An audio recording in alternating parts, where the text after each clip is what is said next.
8:10, regresamos a ver qué onda.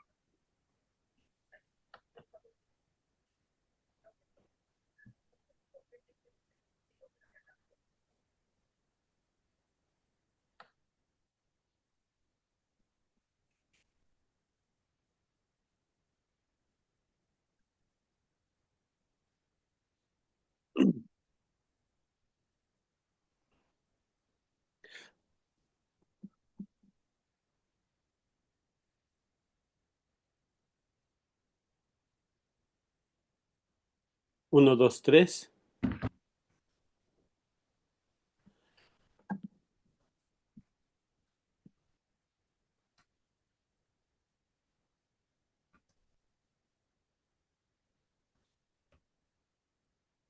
Hola, ¿qué tal, mis queridos hermanitos? Un placer saludarlos. José Rodolfo, un placer saludarte, mi hermanazo del alma.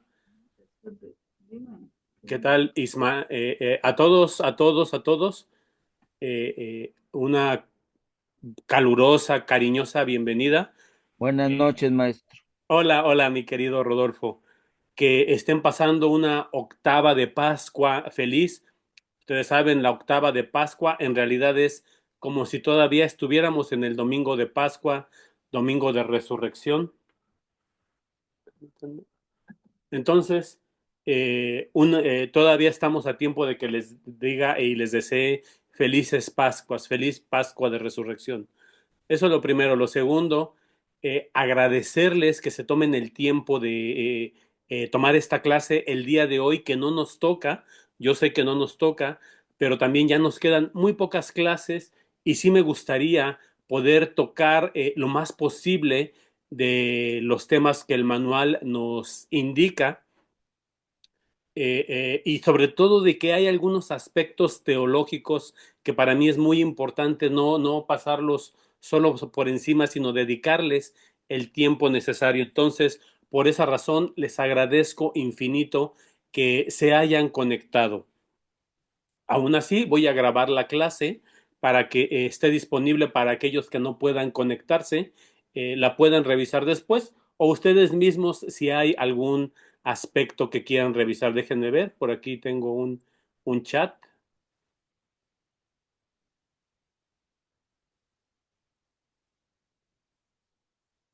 Daniela, entonces ando perdido. Sí es cierto, tienen razón, la octava de Pascua son 8 días. Empezó con el domingo de resurrección. Efectivamente, ya estamos, efectivamente, ya no estamos en la Pascua, estamos en el tiempo pascual, efectivamente. Tienes razón, Daniela, pero no en la octava de Pascua. Una disculpa, yo me confundí, tienes toda la razón.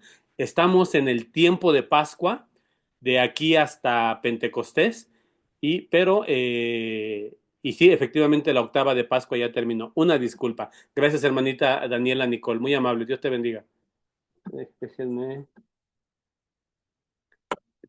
Por la emoción que hoy ha sido un día muy intenso para su servidor. Eh, Tuve un día muy ocupado en la mañana en la escuela donde doy clases. Luego, inmediatamente me fui a la fiesta, al evento de firma de el título de mi hija menor, que firmó su título como ingeniera. Estuve allá y ando con un poco de síntomas gripales, entonces he tomado un poquito de antigripales y ando un poco mareado. Muy bien. Segunda cosa, antes de hacer nuestra oración, bueno, vamos a hacer nuestra oración para empezar bien en el nombre del Padre, del Hijo, del Espíritu Santo. Amén. Muy buenas tardes, Dios Padre poderoso. Gracias por este día que nos das. Gracias por tu infinito amor y tu infinita misericordia.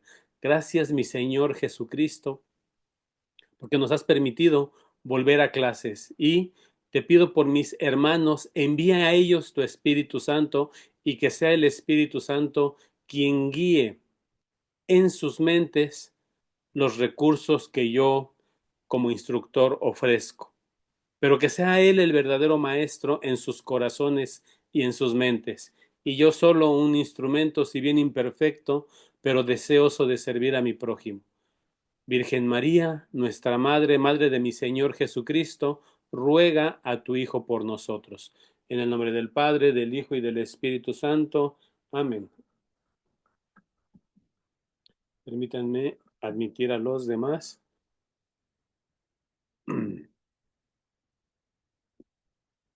Antes que nada, quiero empezar con un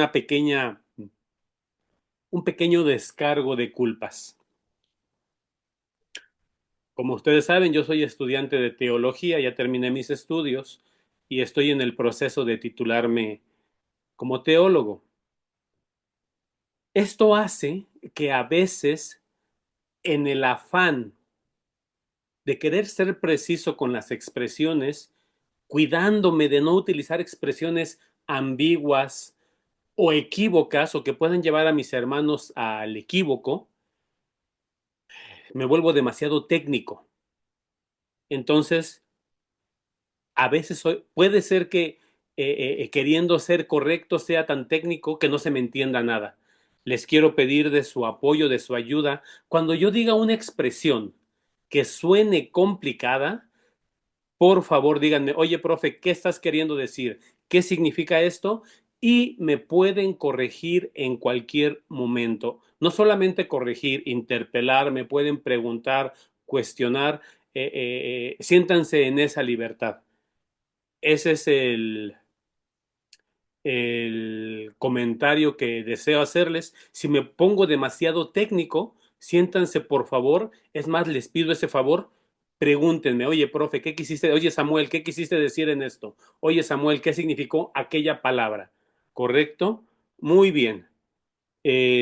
Dicho esto, he querido adelantar esto porque hay aspectos. Miren, les voy a pedir, por favor, que vayan a su manualito, su manual en la página, creo que es la página uno.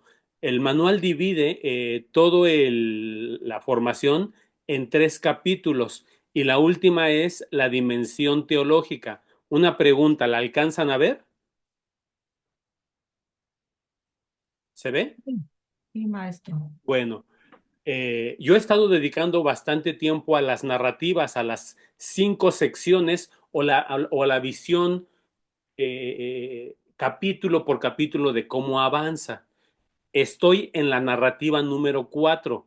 Me falta la narrativa número 5, que habla acerca precisamente de eh, el proceso, la pasión, la muerte y resurrección de nuestro Señor Jesucristo.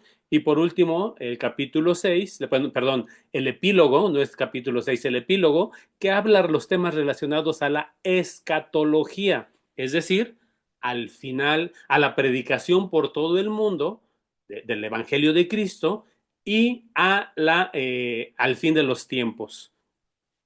Entonces, en este sentido, les voy a pedir que me tengan un poquito de paciencia, sean indulgentes conmigo. En este momento voy a dejar la cuarta narrativa donde la tenemos. ¿En dónde estamos? Bueno, estamos y vamos a comenzar a analizar en esta cuarta narrativa cómo el Señor Jesucristo constituye una pequeña comunidad que va a ser su núcleo más cercano, sus discípulos que después serán apóstoles, luego este núcleo crece y en última y en definitiva, cómo se constituye esto que será llamado la Iglesia de Cristo. Entonces, les quiero pedir por favor que vayan a su manualito. El capítulo número 3 es la dimensión teológica. ¿Estoy en lo correcto? Confírmenme. Confírmeme, por favor. Manualito página uno es la página uno casi casi que hace a modo de índice. Y si viene ahí la dimensión, capítulo número 3 o la parte 3 o la sección 3 como dimensión teológica. Sí, maestro. Ok. ¿Quién me contestó? ¿Quién habló? Perdón. Silvia, maestro. Silvia, apóyame una cosa más. La dimensión teológica, Página 16. La dimensión teológica abarca 5 aspectos, si no me equivoco, en el manualito. ¿Me los puedes comentar?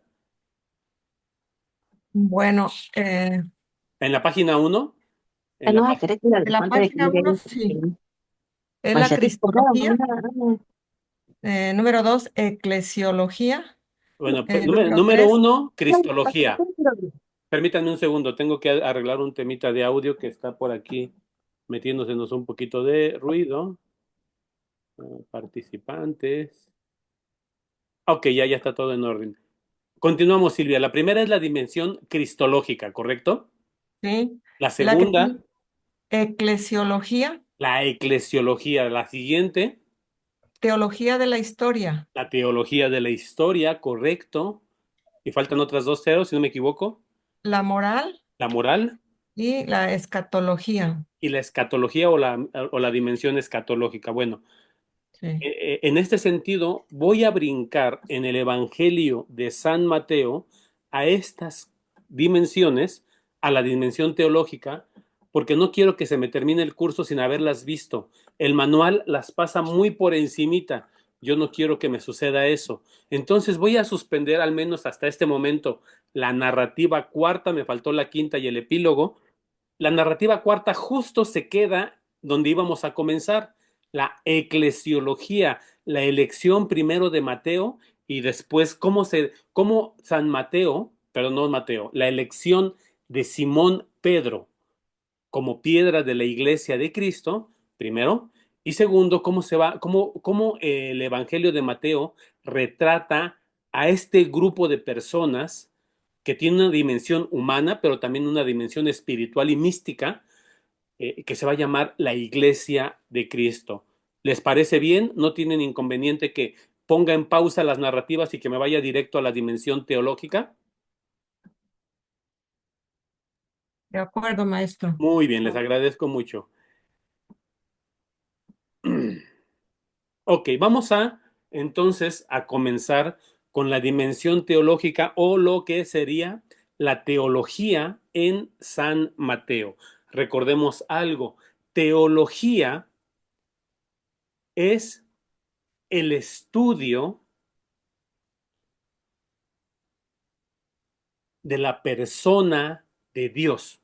Eso es, en términos muy genéricos, la teología. Y todo aquello relacionado a la revelación, no solo de quién es Dios y cómo es Dios, sino lo que Él nos ha revelado. En ese sentido, siguiendo un poquito más o menos el esquema que nos presenta el manual de San Mateo, yo quise arreglar la teología en la siguiente manera. Teología en San Mateo. Y yo puse 6 puntos. Primero, la teología por sí sola, es decir, cómo muestra Mateo a Dios en su naturaleza. Eso sería la teología, digamos, muy básica. Luego viene la cristología, es decir, Mateo, ¿qué nos dice de Jesucristo? Entre otras cosas, lo que nos revela la Sagrada Escritura de su naturaleza humana y de su naturaleza divina. Tercero, soteriología, es decir, ¿qué nos dice el Evangelio de San Mateo acerca del misterio salvador de Cristo? Soteriología significa estudio de la salvación. Soteros es salvar, es el verbo, es la unidad griega de la palabra salvación.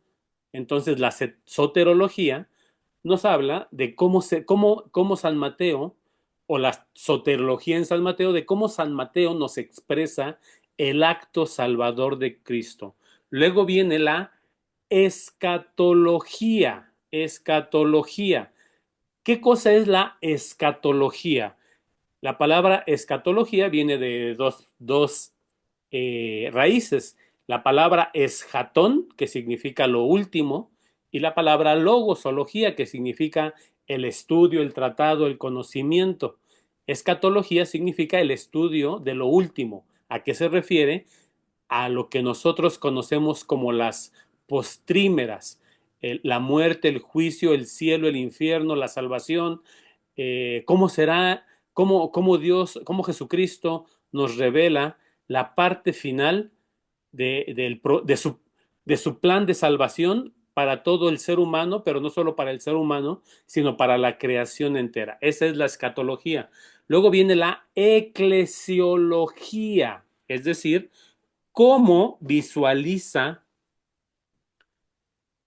Mateo, cómo nos revela Mateo esta realidad que nace con Cristo y que se llama Iglesia de Cristo, Iglesia cristiana. La palabra eclesia significa proviene de la raíz latina, a la raíz latina. Ay, ando, este cerebro mío no está funcionando por los analgésicos que me tomé. Perdón. Proviene de la raíz griega eclesia, que significa asamblea, reunión, congregación.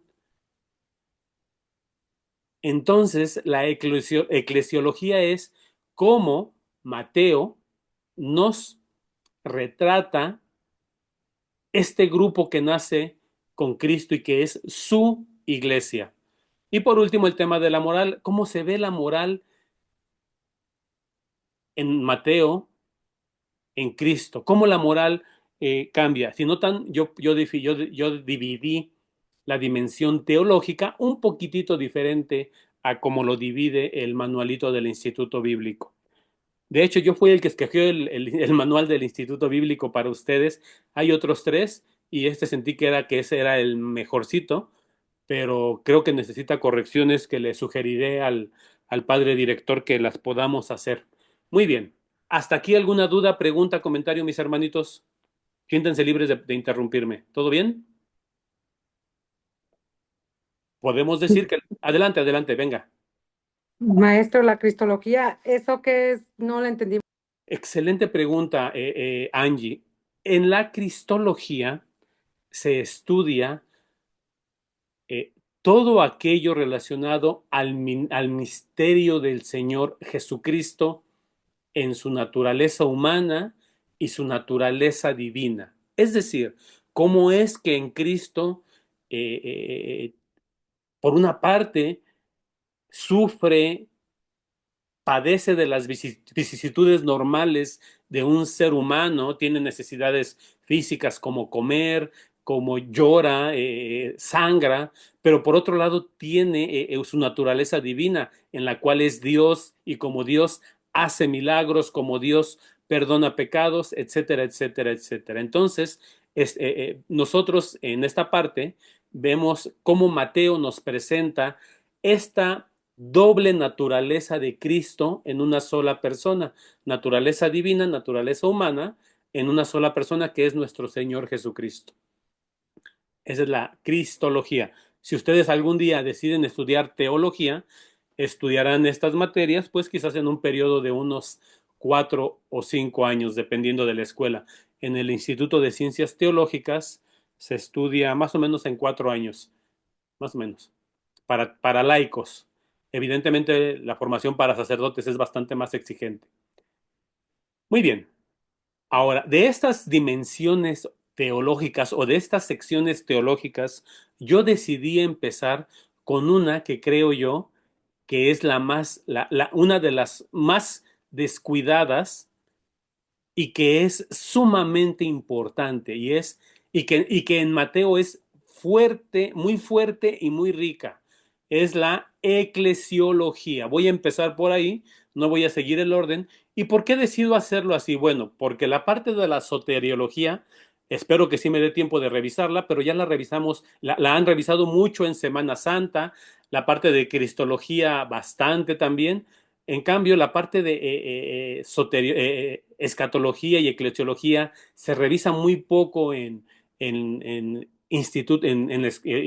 escuelas de Biblia en las parroquias, a veces se toca no tanto en las homilías de los sacerdotes, en fin, creo que era importante profundizar en varios aspectos. Entonces, sin más preámbulo, vamos a entrar a esta parte, a la dimensión, a la eclesiología según lo propone San Mateo. Aclaro como siempre, lo que yo presente comparado con lo que es la eclesiología católica o la ciencia teológica católica, es limitado. De antemano me disculpo y también de antemano me disculpo si de repente por la emoción se me sale alguna expresión incorrecta. Yo siempre estoy sujeto, siempre, a el magisterio de nuestra Santa Madre Iglesia. Y si se me equivoco y ustedes ven que me equivoqué, pueden decirme: Samuel, creo que aquí te equivocaste, el magisterio de la Iglesia, el catecismo de la Iglesia, el código de derecho canónico, tal encíclica, dice que en esto estás equivocado. Ah, perfecto, pues entonces nos enriquecemos todo. Muy bien, habiendo dicho esto, vamos a empezar con la que yo considero la parte central. Dios, en su naturaleza, a ver, quiero que prendan varios de ustedes su micrófono si no hay mucho ruido en su entorno, porque les voy a estar cuestionando para que respondan así tan rápido como lo entiendan. Dios en su naturaleza quiso formarse un pueblo para sí, de todos los pueblos del mundo. ¿A quién escogió para formarse este pueblo? ¿Me pueden decir? ¿A qué hombre? Abraham. A Eva. Abraham. Abraham, efectivamente. Adán y Eva son los padres de toda la humanidad, pero en Abraham Dios quiere un pueblo en especial. De Abraham le nace Isaac, y de Isaac le nace Jacob, y de Jacob le nacen 12 hijos que llegarán a ser las 12 tribus de Israel. Hasta aquí recuerdan esto de sus clases de catecismo de cuando no eran pequeñitos, las 12 tribus de Israel. Este pueblo era el pueblo que Dios mismo se formó. Dios elige a Abraham, este pueblo por diversas razones llega a Egipto y es considerado ciudadanos de segunda categoría, servidumbre, no sé si esclavos, pero casi como esclavos en Egipto, y Dios los saca de Egipto para darles primero una tierra que le promete, una tierra que es solo para ellos, que va a ser la tierra de Canaán, y para ellos escoge a un hombre, a Moisés. Ustedes saben, no quiero repasar toda la historia de la salvación porque es largo, pero Dios en el Antiguo Testamento se crea y se escoge un pueblo. Este es el pueblo que se conoce como el pueblo de Israel y que después será conocido con el nombre de la principal tribu, la tribu de Judá, los judíos. Aunque, si somos exigentes, el nombre más preciso sería israelitas, porque todos son descendientes de Jacob, Israel. Pero por cuestiones históricas, todo el pueblo de Dios eventualmente toma el nombre, el patronímico, de una de las tribus, la tribu de Judá. Y por esa razón, eventualmente todos terminarán llamándose judíos, ¿correcto? ¿Hasta ahí me logré explicar? Muy bien.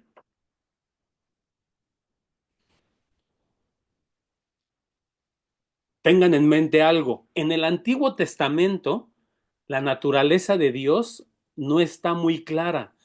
En el Antiguo Testamento, el Dios Todopoderoso se ha manifestado de algunas maneras.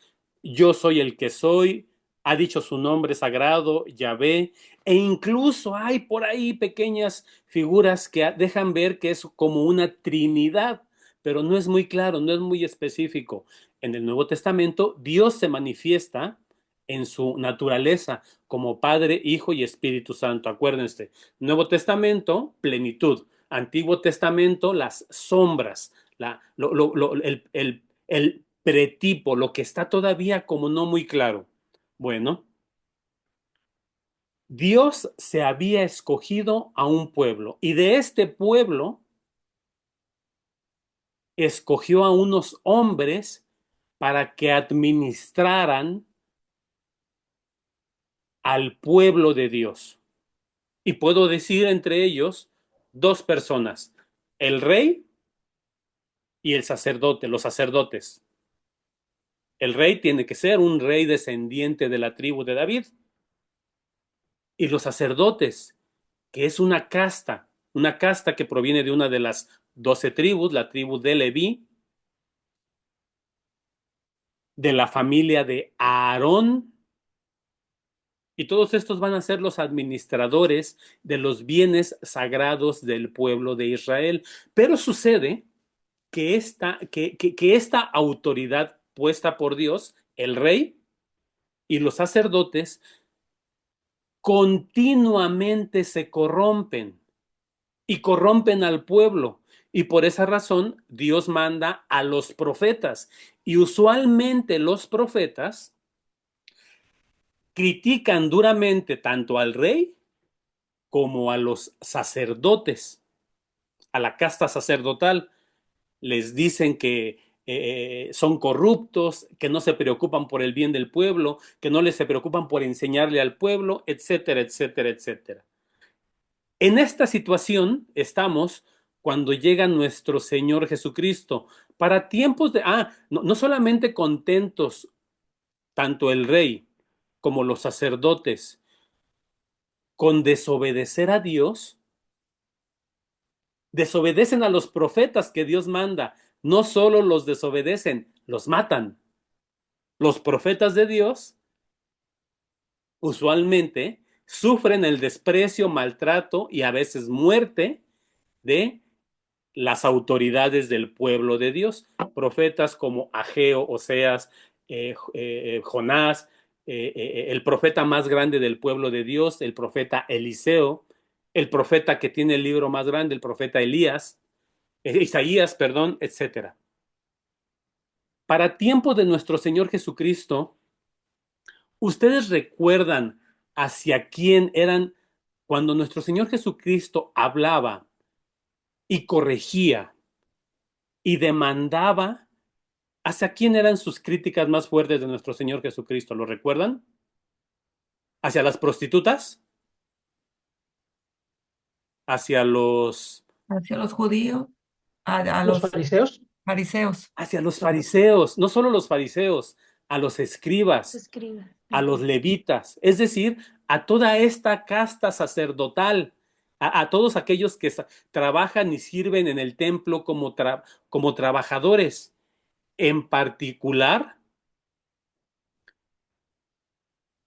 a las autoridades sacerdotales, pero también hubo reclamos muy fuertes hacia el rey, ¿se acuerdan? Incluso San Juan Bautista mandó matar bueno, fue muerto precisamente por reclamarle a las autoridades civiles.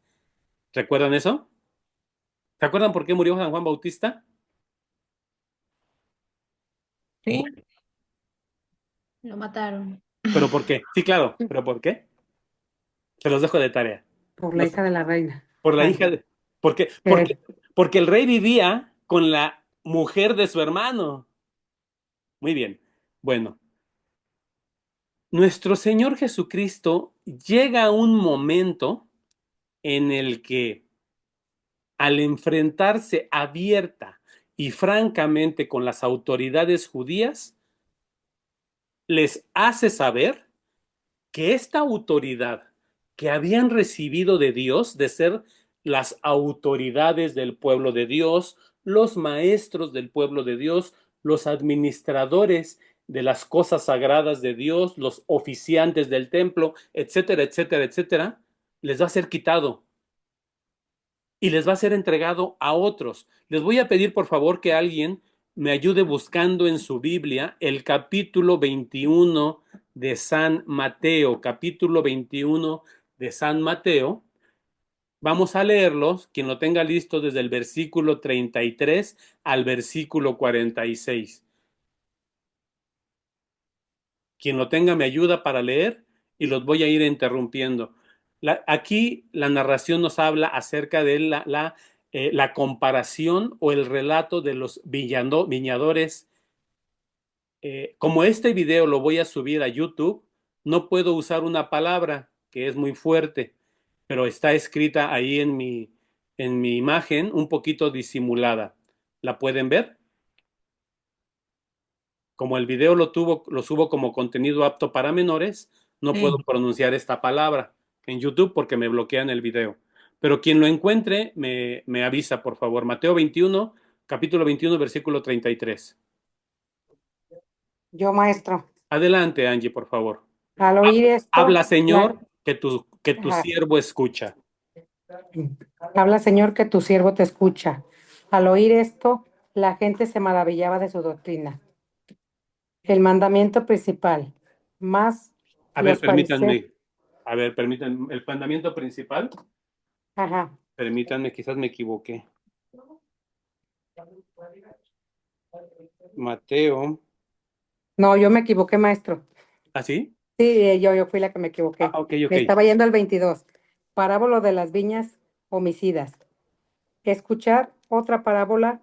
Había un propietario que plantó una viña, la rodeó de una cerca, cavó en ella un lugar y edificó una torre. Me detengo, La, me ajá. detengo. Había un hombre que primero plantó una viña. ¿Qué cosa es una viña? Es la plantita que produce las uvas. Le puso una cerca, es decir, la protegió, y cavó un lagar, es decir, un lugar para recolectar agua, ya sea la muy escasa agua de lluvia que hay en el desierto de Judea o incluso agua subterránea si es que llegaban suficientemente bajo. Cavó un lagar para proveer de agua a su viñedo. ¿Continuamos? La arrendó a unos labradores y se Pero afianzó. vean, el dueño de la viña se la dejó encargada, en encargo, arrendada a algunos trabajadores. ¿Ok? Cuando llegó el tiempo de la vendimia, envió sus siervos a los labradores para percibir sus frutos. Pe- Entonces, el dueño del viñedo, mandó a sus propios trabajadores con estos otros trabajadores a decirles, ha llegado el momento de la vendimia. La vendimia es cuando se recolectan los frutos de la vid. Ha llegado el momento de la vendimia. Quiero mis frutos, páguenme mis frutos. Los dejé trabajando, denme mis frutos. ¿Continuamos, Angie?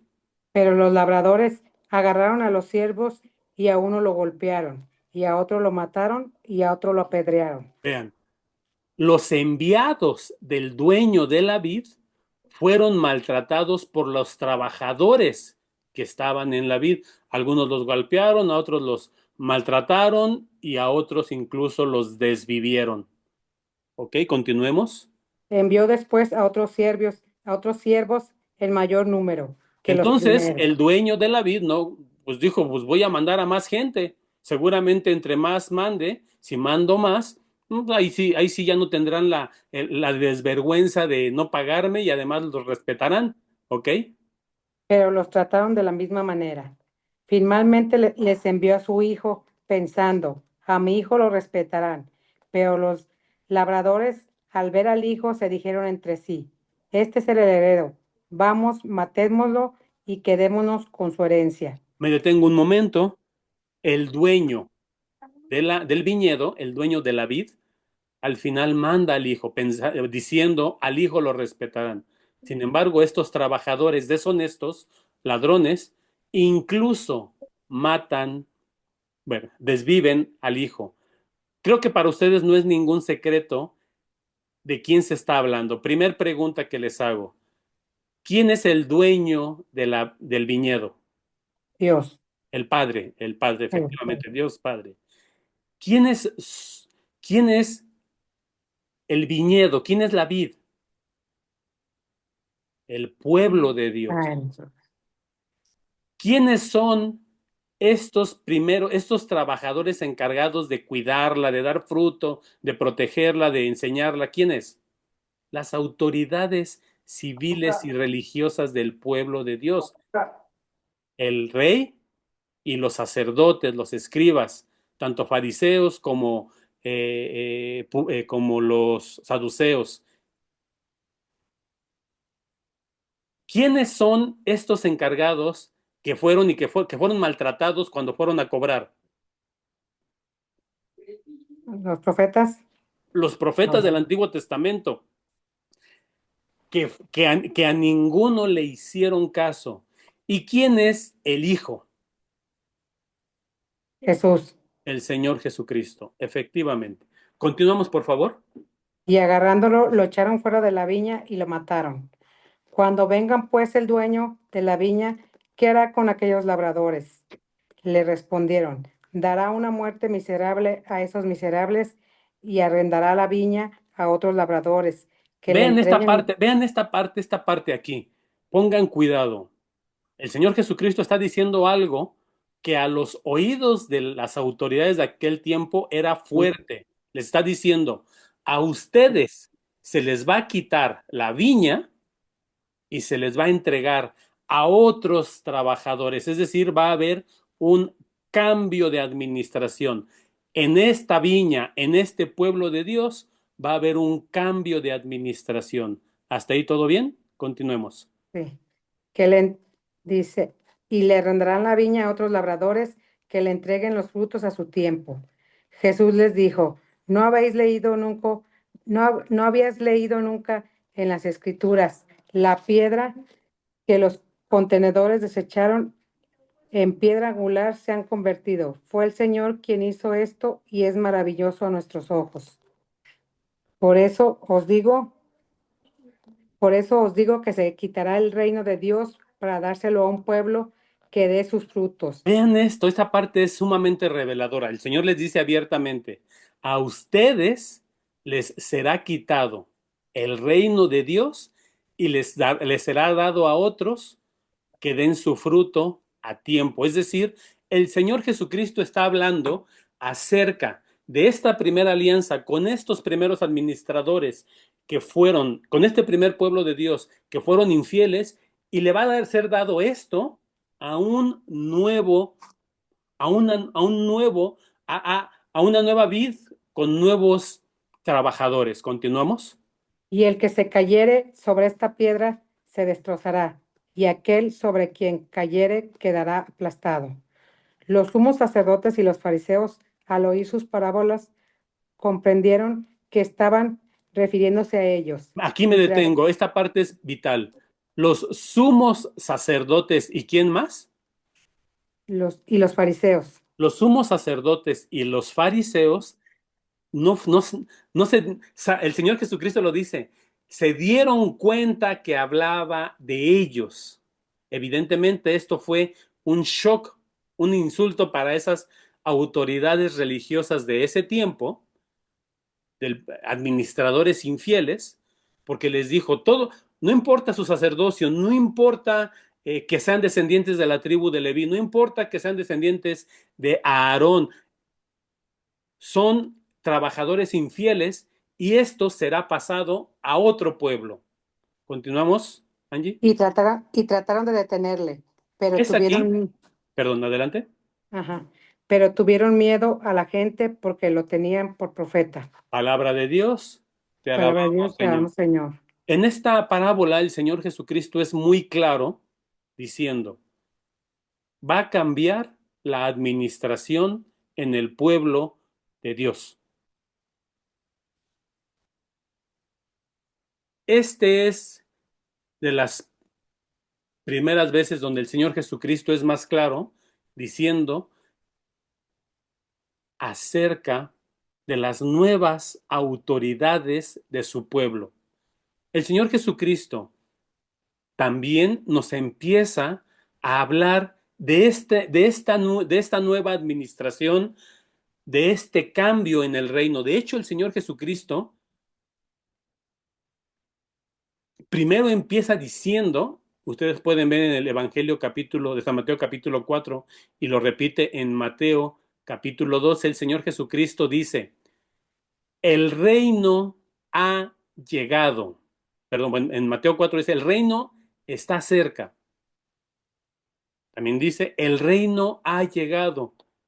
Estas expresiones hacen referencia a que el reino es el Señor Jesucristo, pero también el reino de David, o sea, la ciudad de Jerusalén, o sea, los habitantes, o sea, su nueva iglesia, su nueva comunidad. Ciertamente, esta iglesia aún, o este reino, aún en forma de brote, no completamente desarrollado. Este símbolo se ve muy fuertemente cuando, más bien, este hecho se evidencia cuando Jesús es recibido el Domingo de Ramos como un rey. Algunos teólogos y biblistas dicen que quizás Esa es una de las razones por las cuales alguien como Judas Iscariote se habrá decepcionado del Señor Jesucristo. No digo que esto sea verdadero, pero yo lo escuché de un sacerdote muy bien formado en mi parroquia, lo dio como homilía en Semana Santa y explicaba que Judas Iscariote se desilusionó del Señor Jesucristo porque él esperaba un rey, un reino, así como los de abajo, un rey guerrero con sus soldados que iban a dominar a los romanos, los iban a expulsar. ¿Y qué entró? Pues un hombre de 33 años, sin ejércitos, montado en un burrito, ¿no? Pero el Señor Jesucristo evidentemente tenía un reino en mente, un reino mucho más grande y mucho más amplio que cualquier reino militar, político o social humano. Hasta aquí todo bien, mis hermanitos. ¿Dudas, preguntas? Esta nueva administración, esta nueva vid, este nuevo viñedo, es el reino de Cristo, es la nueva comunidad de Cristo. Esta nueva comunidad tiene como primeros fundamentos y miembros esta iglesia, este grupo, como primeros fundamentos a los apóstoles.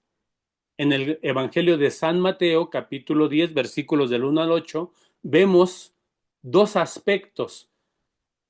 Primero, el Señor Jesucristo llama a los que Él quiere y los constituye discípulos. Y poquitito después, ahí mismo, en toda esta perícopa, los constituye apóstoles. ¿Alguien gustaría comentarme la diferencia entre un discípulo y un apóstol?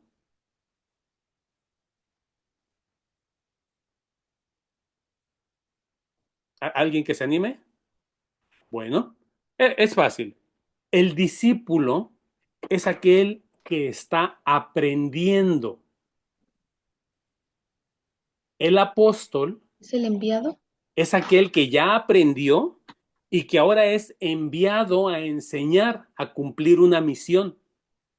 Nuestro Señor Jesucristo primero llama a un grupito de 12 apóstoles. Una pregunta, ¿alguien sospecha por qué el Señor Jesucristo llamó a 12? No 10, no 5. Por las 12 tribus de Israel. Exactamente, porque está diciendo, la administración ahora pasa, si antes el antiguo pueblo de Dios estaba fundado en 12 patriarcas, hijos de Israel, hijos de Jacob, Israel, y de las cuales salen 12 tribus, ahora mi iglesia, mi asamblea, mi comunidad va a estar fundamentada en 12 discípulos. Es decir, el Señor lo que quiere decir es que va a haber continuidad en algunos aspectos. Lo que quiere decir es el mismo plan de salvación, pero ahora con la nueva administración. Pero el Señor Jesucristo hace algo muy específico. En este nuevo grupo, en esta nueva administración, hay alguien sobre quien tiene o recae o él mismo pone una responsabilidad importante. Es en su discípulo y después apóstol Simón, al grado de que el Señor Jesucristo le cambiará el nombre. ¿Alguien me puede ayudar a leer el Evangelio de San Mateo capítulo 16, versículo 18 y siguientes? ¿Alguien que se anime? Pues yo, maestro, Venga, Angie. soy Silvia. Eh, Silvia, discúlpame, Silvia, adelante, bienvenida. es el versículo 18. Y siguientes, yo te voy diciendo. Sí, entonces dice aquí, permítame. Y yo, a mi vez, te digo que tú eres Pedro y que sobre esta piedra edificaré mi iglesia. Me detengo hasta aquí. El Señor Jesucristo está hablando con Simón. el pescador. ¿Qué ha sucedido antes? El Señor Jesucristo, versículos antes, les ha preguntado a todos, ¿quién dice la gente que soy yo?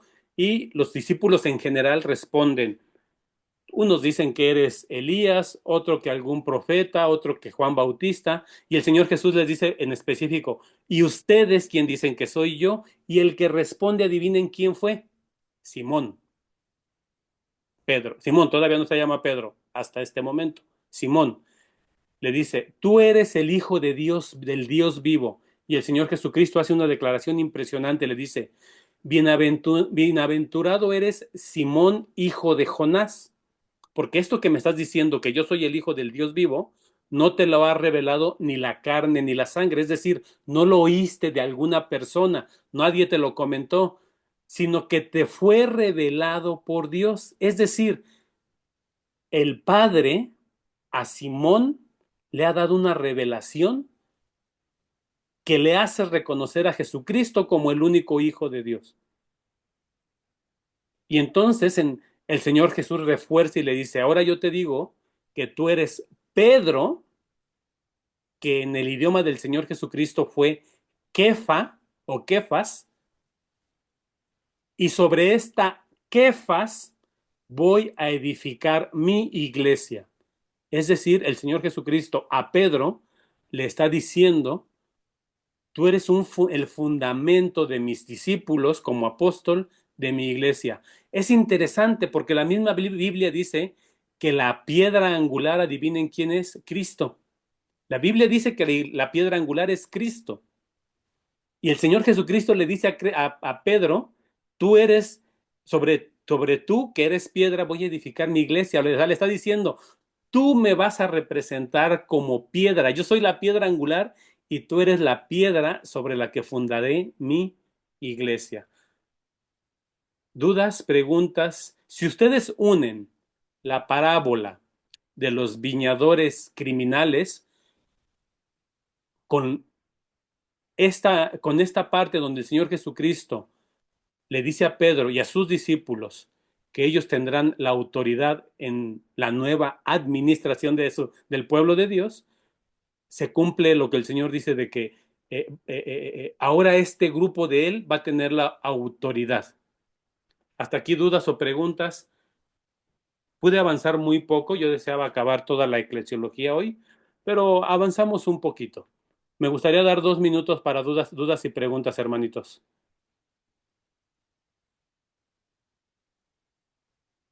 ¿Todo bien? Bueno, yo una duda, pero Venga, venga, venga. no sé si aplique.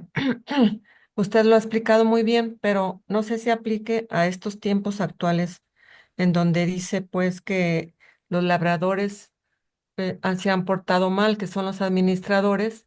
¿No aplicaría a los políticos de nuestros tiempos?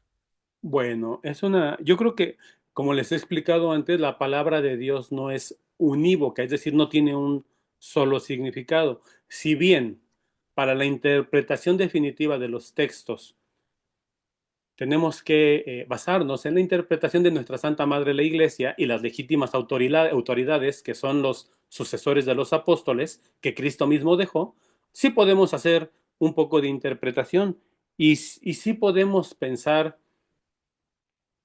que en la historia de la Iglesia de Cristo, siendo ya el nuevo pacto, ha habido malos administradores y el Señor les llamará a cuentas, porque el Señor Jesucristo es muy claro cuando dice, al que más se le da, más se le va a exigir. A los administradores del pueblo de Dios que recibieron grandes responsabilidades, grandes carismas y que no cumplieron, pues bueno, serán juzgados con más dureza. Y de la misma manera ustedes, mis queridos hermanitos, cuando lleguen al cielo, como primero Dios así será, y el Señor los juzgue, estén cara a cara frente al Creador, ustedes no van a poder decir yo no sabía porque llevaron clases de Biblia. Buen comentario, Silvia. Muchas gracias. ¿Algún otro comentario, alguna otra duda? Me falta muchísimo, pero espero la siguiente clase terminar con con la eclesiología en San Mateo, porque para mí es importante. Por esta razón yo amo a la iglesia de Cristo, a la iglesia católica. Por esa razón jamás dejaría la iglesia del Señor Jesucristo, que estoy seguro es la iglesia católica. Intento, como cristiano, seguidor del Señor, amar y respetar a nuestros hermanos que se han separado de la iglesia, pero tengo que decirlo con franqueza, se han separado de la plenitud del cuerpo de Cristo, que es la iglesia. ¿Tienen elementos de verdad en sus comunidades? Sí, algunos. Cosas que se llevaron de cuando se fueron de aquí. Tienen la Sagrada Escritura, tienen el Evangelio, pero la plenitud de la iglesia, la plenitud de la revelación de Dios y de los medios de salvación está en la iglesia de Cristo, en la iglesia católica. La única que puede mostrar con la teología histórica que llega hasta nuestro Señor Jesucristo. ¿Algún comentario, mis hermanos? ¿Todo bien? Siéntanse libres, ¿eh? No hay preguntas malas. Muy bien. Bueno, pues, miren, Everardo accedió. Bueno, pues hasta aquí vamos a dejar esta clase de hoy y si Dios quiere nos vemos de mañana en 8 días, en clases ya regulares. Y Dios les pague por tenerme paciencia. En el nombre del Padre, del Hijo, del Espíritu Santo. Amén. Señor, bendice a mis hermanos, bendícelos en sus actividades, bendice su corazón y su mente, y que tu palabra sea su guía, que tu palabra con tu Espíritu Santo los transforme, les dé la plenitud de la existencia aún en las adversidades de esta vida terrena. Por Cristo nuestro Señor. Amén. En nombre del Padre, del Hijo y del Espíritu Santo. Amén. Que Dios los bendiga, mis hermanitos. Nos vemos, si Dios quiere, de mañana en 8. Igualmente, Hasta maestro. Muchas Buenas gracias. noches. Buenas Gracias, noches. buenas noches. Bye, bye. Hasta luego. Buenas Muchas noches. gracias. Hasta luego. Muchas Gracias, hasta gracias. luego. Buenas Chao. noches. Buenas noches. Buenas noches, maestro. Buenas noches, Rodolfo.